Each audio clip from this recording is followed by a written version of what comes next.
Okay, so this is a follow-on from the previous video on question 4, and this time, having gone through the question and the extract, this is looking at the sample answer to give you some tips about how to respond. So to remind ourselves of question 4, we're responding to the statement, this part of the story where Mr. Fisher is marking homework shows Tibbett's story is better than Mr. Fisher expected and his reaction is extreme. To what extent do you agree?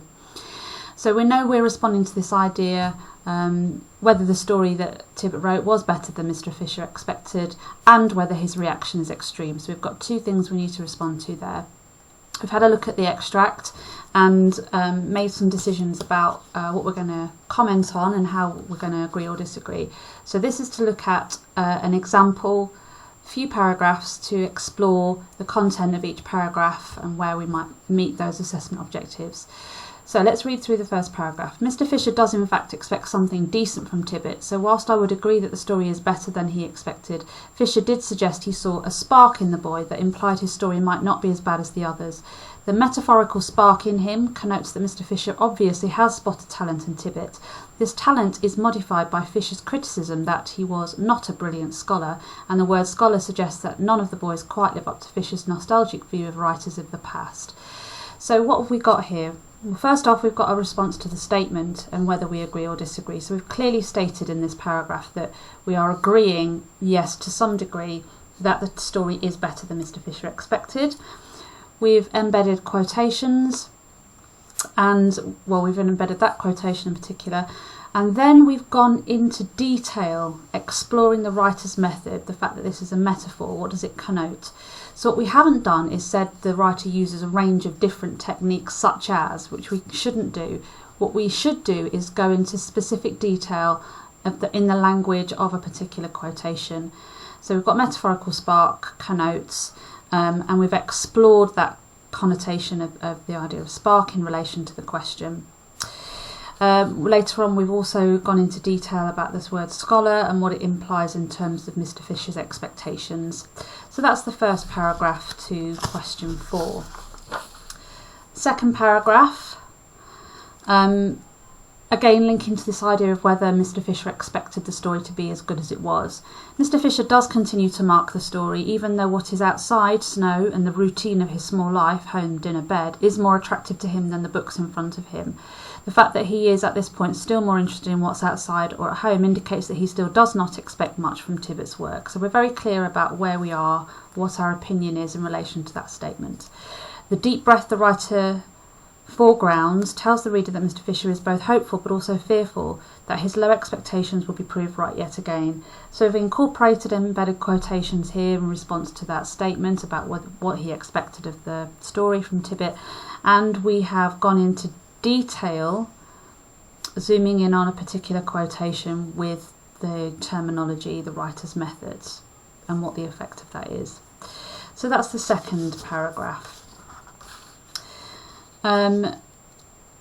We're now going to deal with the reaction, because obviously that's part of the statement. It wasn't just whether he expected it to be as good as it was, it's also whether his reaction is extreme or not.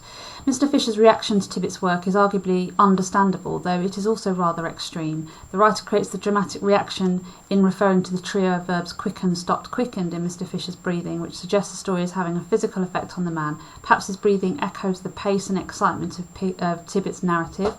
The simple sentence, he began to sweat, highlights this sense of physical response, which we would argue is a little excessive.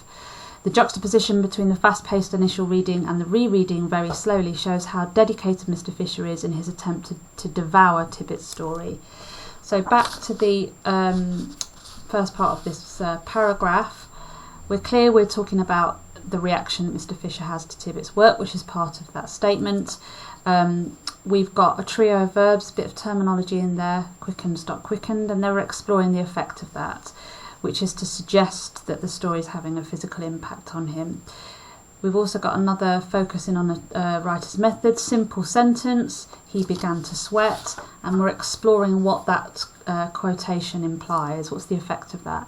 Well, it's to sort of suggest it's a little bit excessive.